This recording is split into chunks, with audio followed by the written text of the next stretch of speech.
जय हिंद दोस्तों। आज हम सिद्ध करेंगे कि √5 एक अपरिमेय संख्या है। तो ये कैसे होता है, आज हम आप लोगों का कन्फ्यूज रहता है जो ये कैसे होगा, इसको हम आपको एक एक बातें आपको हम जानकारी देंगे। तो चलिए हम देर न करते हुए तो सवाल हम पढ़ लेते हैं। तो सवाल हम पढ़ते हैं। सिद्ध कह रहा है, सिद्ध कीजिए कि √5 एक अपरिमेय संख्या है। आप लोग भी अच्छी तरह से प्रश्न को पढ़ते होंगे, लेकिन बनाते होंगे तो उतना याद नहीं रहता होगा या समझते नहीं होंगे। आज हम इस वीडियो के माध्यम से आपको कन्फ्यूजन दूर कर देंगे। तो चलिए यहाँ हम बनाएंगे सवाल। तो पहले हल लिखें। ये √5 कह रहा है अपरिमेय संख्या सिद्ध करने के लिए इसको हम मान लेंगे, माना √5 एक परिमेय संख्या है। देखिए यहाँ कह रहा है साबित करने के लिए, यानी सिद्ध करने के लिए। अगर मान लीजिए चोर है, चोर को कहे, आपको कह दे जो ये कैसे चोर है, ये चोर है कि नहीं है, ये तो सिद्ध करने के लिए बोल दे तो उसको मान लेंगे, माना ये संत है। उल्टा मान लेंगे, चोर को मान लेंगे माना संत है। संत का विचार देखेंगे और चोर का, जो ईमानदार आदमी होता है, जो चोरी नहीं करता है, ईमानदार कहते हैं, मान लेंगे ये ईमानदार है। और ईमानदार आदमी से इस चोर का मिलेंगे चलन, चेहरा, और उसके बाद ये जहाँ जाता है तो कैसे ये चलता है, किधर देखता है, कहाँ देखता है, ये सब चीज़ चेक करेंगे तो हमें एक निष्कर्ष पे निकलेंगे। अगर चोर होगा तो पता चल जाएगा ये चोर है, अगर नहीं होगा तो पता चल जाएगा नहीं है। उसी प्रकार से यहाँ रूट अपरिमेय संख्या सिद्ध करने के लिए कह रहा है तो हम मान लेंगे माना परिमेय संख्या। उस तरह से देखिए यहाँ हल लिखे, माना कि √5 एक परिमेय संख्या है। √5 बराबर p/q। देखिए दोस्तों p/q अपना मन से ये मान लिए हैं, यहाँ मान लिए हैं।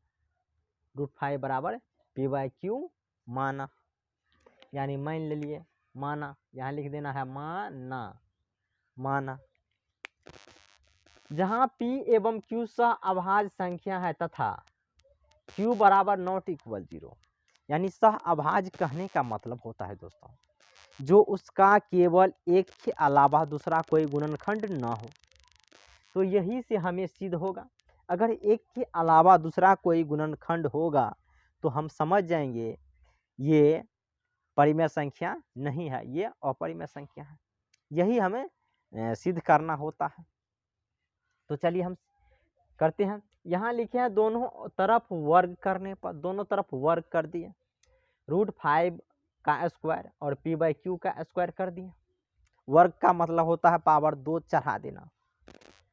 √5 का स्क्वायर 5 और p का स्क्वायर p², q का स्क्वायर q²। यहाँ तक समझ गए। अब देखिए q² को उस साइड भेज दिए, इधर भाग में है यानी बट्टे में है तो उस साइड जाएगा तो गुना में हो जाएगा। बट्टे का मतलब है किसी संख्या के बट्टे में रहता है तो यानी भाग में, भाग मानिए उसको, भाग उसको कहते हैं, ये भाग हो रहा है तो उस साइड जाएगा तो इधर गुना होगा। तो √q² क्या किए, 5 के बगल में दीजिए तो 5q² हो गया। अब देखिए बच गया यहाँ p² और q² रखे और 5 को क्या किए p² की जगह पे भेज दिए, यानी उस साइड भेज दिए, बराबर की उस साइड भेज दिए। तो 5 इधर जाएगा तो 5 से क्या हो जाएगा, p² में भाग लग जाएगा। इधर ये 5 गुना में है q² से तो बराबर की उस साइड जाएगा तो भाग में चला जाएगा। ये नियम है। इस साइड अगर गुना में रहे तो उस साइड भाग में जाएगा, उस साइड भाग में रहे तो इस साइड गुना में होगा, या गुना में रहे भाग में जाएगा। अगर मान लीजिए इस साइड भाग में रहता तो उस साइड गुना में जाता, इधर गुना में था तो ये भाग में चला गया, 5 भाग में चला गया। यानी p² से क्या हो रहा है, 5 विभाजित हो रहा है। बटे का मतलब होता है दोस्तों जो कोई भी मान लीजिए 2/3 है तो 2 में 3 से क्या हो रहा है, 2/3 है तो 2 में 3 से विभाजित हो रहा है, यानी भाग लग रहा है, इसलिए 2/3 है। उसी प्रकार p²/5 है तो 5 से क्या हो रहा है, p² में भाग लग रहा है। अब देखिए यहाँ वही बात लिखे हैं, p² में 5 से भाग लग रहा है। देखिए दोस्तों तो p में भी 5 से भाग लगेगा। क्यों लगेगा, मान लीजिए ये 6 स्क्वायर में अगर 2 से भाग लग रहा है, 6 स्क्वायर में 2 से भाग लगे, छछा के 36, 6 स्क्वायर कहने का मतलब 36, 36 में 2 से भाग दीजिए तो 18 मर्तबे से कटेगा, 18 होगा कट के। तो उसी प्रकार 6 को भी काट के देखिए तो 2 से कट जाएगा, 2 तिया 6।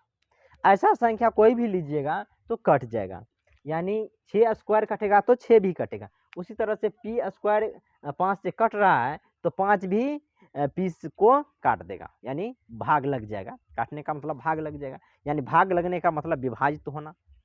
वही बात लिखे, अगर पी स्क्वायर 5 से विभाज्य है, विभाज्य मतलब भाग लग रहा है, तो पी भी 5 से विभाज्य होगा। अब देखिए इतना, ये एक चीज को हम साबित कर दिए हैं, यानी पी स्क्वायर को हम साबित कर दिए हैं, यानी ये चोर है, मतलब ये 5 से 5 गुणनखंड है। इसको भी अब चेक करना है क्यू स्क्वायर, क्यू अगर इसमें 5 से गुणनखंड हो आ रहा है, 5 से भाग लग रहा है, तो क्यू स्क्वायर में भी अगर 5 से भाग लग जाएगा तो मेरे मान्यता क्या हो जाएगा, गलत हो जाएगा। तो देखिए यहाँ मान्य है पी एवं क्यू सह अभाज्य संख्या, सह अभाज्य के मतलब एक के अलावा दूसरा कोई गुणनखंड नहीं होगा। यहाँ देखिए 5 गुणनखंड हो रहा है, इसमें भी पता, इसमें भी अगर 5 से भाग लग जाएगा यानी 5 से विभाजित होगा तो हम समझ जाएंगे ये भी, ये मान्यता क्या है, गलत है। तो वही हमें पता चल जाएगा। तो पुनः देखिए दोस्तों, अगर पी स्क्वायर 5 से विभाज्य है तो पी भी 5 से विभाज्य होगा, यहाँ तक लिख दिया। अब देखिए ये पी स्क्वायर जो 5 से विभाज्य है, फिर से समझिए, यहाँ 5 से विभाज्य है तो एगो गुणनखंड क्या होगा, 5 होगा इसमें, यानी 5 गुणनखंड होगा। एक और कोई गुणनखंड होगा, मान लीजिए 2 अगर गुणनखंड होगा तो एक 5 होगा, 5 से विभाजित होगा, एक 5 होगा।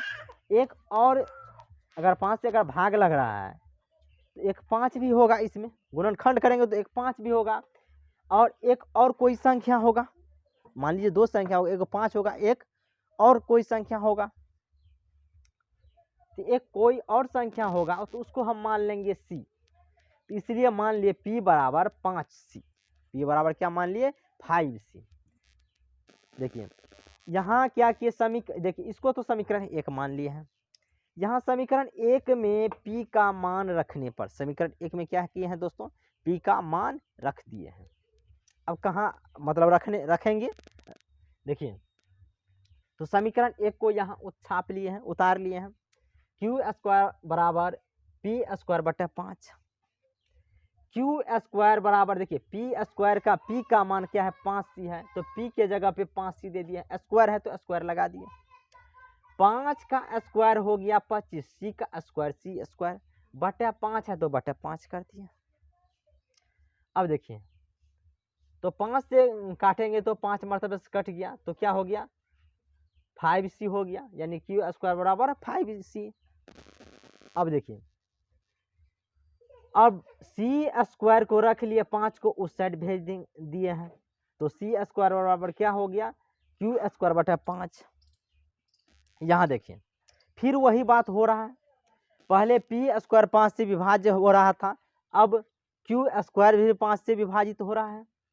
और हम यहाँ मान चुके हैं जो P एवं Q सहअभाज्य संख्या है, एक के अलावा कोई गुणनखंड नहीं होगा। सहअभाज्य का मतलब होता है एक के अलावा कोई गुणनखंड नहीं होगा।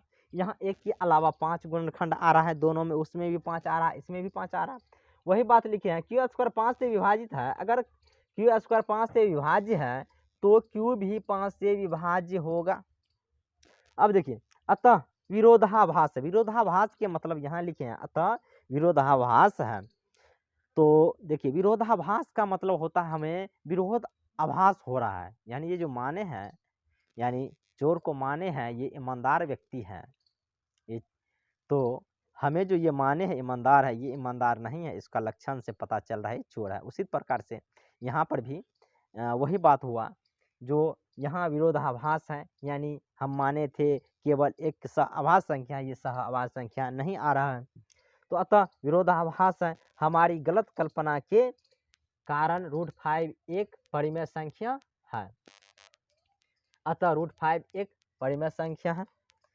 देखिए इतना ही, आप लोग देख सकते हैं, उतार सकते हैं, वीडियो रोक करके उतार लीजिए। धन्यवाद। इतना ही, अगर अच्छा लगे तो चैनल को सब्सक्राइब करके ही जाइएगा।